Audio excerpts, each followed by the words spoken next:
आप सभी साथियों को नमस्कार। साथियों, कल से सोशल मीडिया व्हाट्सएप ग्रुपों पर एक न्यूज़, एक समाचार, दुखद समाचार वायरल हो रहा है कि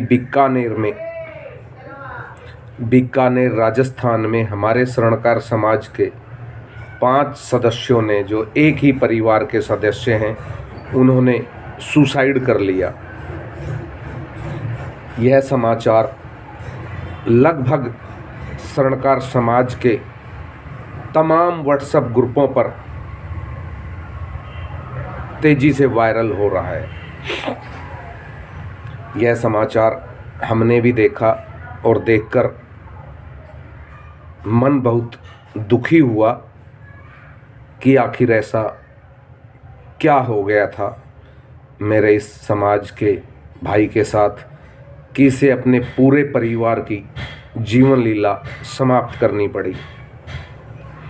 हमने बीकानेर में रह रहे 2-4 परिचित साथियों से फ़ोन पर इस विषय में जानकारी हासिल करने का प्रयास किया, लेकिन कोई पुख्ता जानकारी किसी तरह की भी नहीं मिल पाई।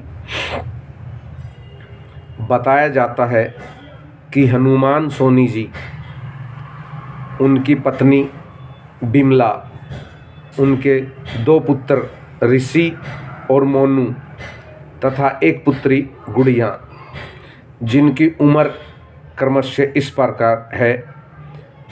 हनुमान जी की उम्र 43 साल है, बिमला जी की उम्र 40 साल है, उनके पुत्र ऋषि की उम्र 18 साल है, उनके पुत्र मोनू की उम्र 16 साल है तथा उनकी बिटिया गुड़िया की उम्र 14 साल है। साथियों, कोई पुख्ता जानकारी तो नहीं मिल पाई, लेकिन आज राजस्थान भास्कर समाचार पत्र से ज्ञात हुआ कि एक सुसाइड नोट भी पुलिस को बरामद हुआ है, जिसमें ज़मीनी बंटवारे को लेकर और आपसी लेन देन को लेकर वो लोग परेशान थे, जिनके चलते उन्होंने इतना बड़ा कदम उठाया। साथियों, आत्महत्या करना महाकायरता है, महामूर्खता है। क्या अगर ऐसा कोई ज़मीनी विवाद था तो क्या अपनी जीवन लीला, अपने परिवार की जीवन लीला समाप्त करके वह ज़मीन क्या मेरे उस भाई को मिली? नहीं मिली। वह वहीं रहकर समाज के बीच जा सकते थे, समाज में बात कर सकते थे, कानूनी प्रतिक्रिया अपनाकर भी वह अपना हक ले सकते थे, लेकिन इस तरह इतना बड़ा कदम उठाना बहुत बड़ी भूल है, बहुत बड़ी गलती है।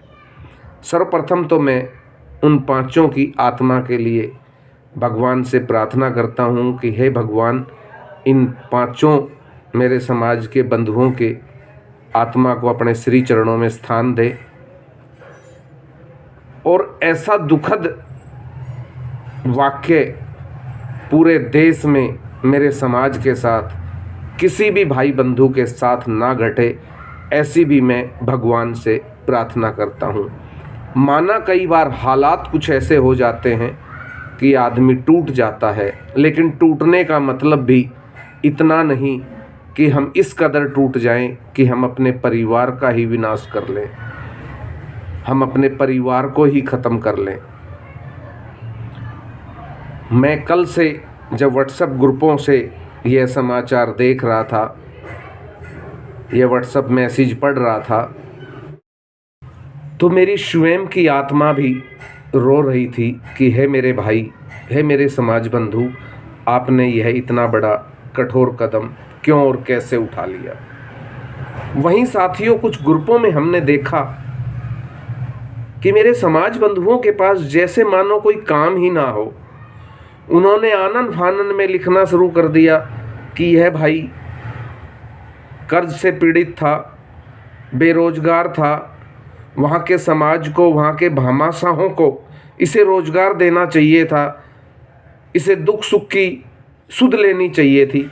मेरे साथियों, मैं आपसे कहना चाहता हूँ, यदि मेरे समाज का कोई भाई बंधु परेशान है, चाहे वो व्यापार से, कर्ज से, अगर वो किसी चीज़ से परेशान है, वो अपने सगे संबंधियों को, अपने अड़ोस पड़ोस वालों को, अपने समाज को, अपने समाज के भामाशाहों को, अपने समाज के अध्यक्षों को, अपने समाज के संगठनों के पदाधिकारियों को, जब तक वह अपना दुख या तकलीफ बताएगा नहीं, तब तक किसी को क्या पता चलेगा कि किसी व्यक्ति के साथ क्या हो रहा है, क्या घट रहा है। ऐसा मेरे समाज के किसी संगठन के पास कोई जादू मंत्र नहीं है कि वह उसे घुमाए और उसे उस संगठन के तहत रहने वाले वहाँ के सभी बंधुओं की जानकारी मिल जाए। ऐसा कोई यंत्र नहीं है। बस जिस भाई को परेशानी होती है उसे अपने संबंधित संगठन को, अपने क्षेत्र के संगठन को, अपने समाज के भामाशाहों को, अपने समाज के जो सामाजिक गतिविधियों में भाग लेते हैं उन साथियों को यह जानकारी देनी होगी कि मैं अमुक परेशानी से परेशान हूँ, तभी वह संगठन आगे आकर उनका सहयोग कर सकते हैं। बस हम बैठे बैठे सोशल मीडिया पर एक दूसरे को कोसने और एक दूसरे पर आरोप लगाने के अलावा और कुछ नहीं कर रहे हैं। मैं इस दुखद घटना को सुनकर बहुत दुखी हूँ और समय कभी किसी का भी खराब आ सकता है, कभी किसी का भी अच्छा हो सकता है। इसे अन्यथा में ना ले। अगर हमारे किसी भी भाई बंधु को कोई परेशानी हो तो वो उस परेशानी को अपने समाज में शेयर करे, अपने समाज के सामने वो बात रखे ताकि उसका हल निकल सके।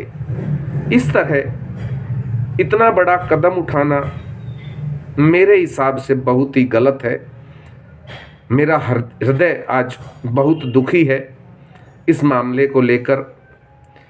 मैं अंत में एक बार फिर प्रभु से प्रार्थना करता हूँ, विनती करता हूँ, माँ भवानी से विनती करता हूँ कि हे माँ, इन पांचों की आत्मा को शांति देना और इनको अपने श्री चरणों में स्थान देना। साथियों, उंगलियां उठाना बहुत आसान है, लेकिन कहते हैं जिसके ऊपर बीतती है वही जानता है। इस भाई के साथ क्या बीत रहा था, क्या हो रहा था, किस परेशानी में चल रहा था, हमें किसी को कुछ नहीं पता। बस हम तो अंदाजे लगा रहे हैं और उस हिसाब से लोग लिख रहे हैं।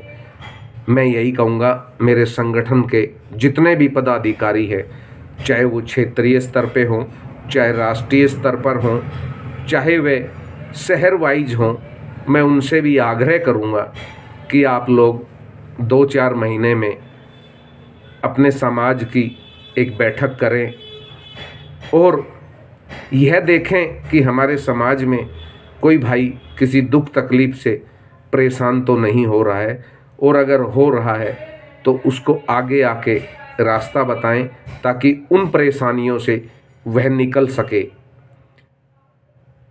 साथियों, आप सभी से विनती है हाथ जोड़कर मेरी कि राजस्थान बीकानेर में इतना बड़ा हादसा घटा है। यह एक दुखद हादसा है। मैं भी इस समाज का एक छोटा सा हिस्सा हूँ। इस सुनार समाज में मैं भी जन्मा हूँ। जितना दुख इस परिवार का मुझे है, उतना ही दुख आप सभी भाइयों को होगा और है भी। बस मैं यही कहूँगा कि आपस में मेल जोल रखें, अपनी दुख तकलीफ़ एक दूसरे को बताते रहें ताकि कोई ना कोई रास्ता निकल सके। इस तरह जीवन लीला समाप्त करने से कभी कोई रास्ता नहीं निकलता। जय अजमेर जी की।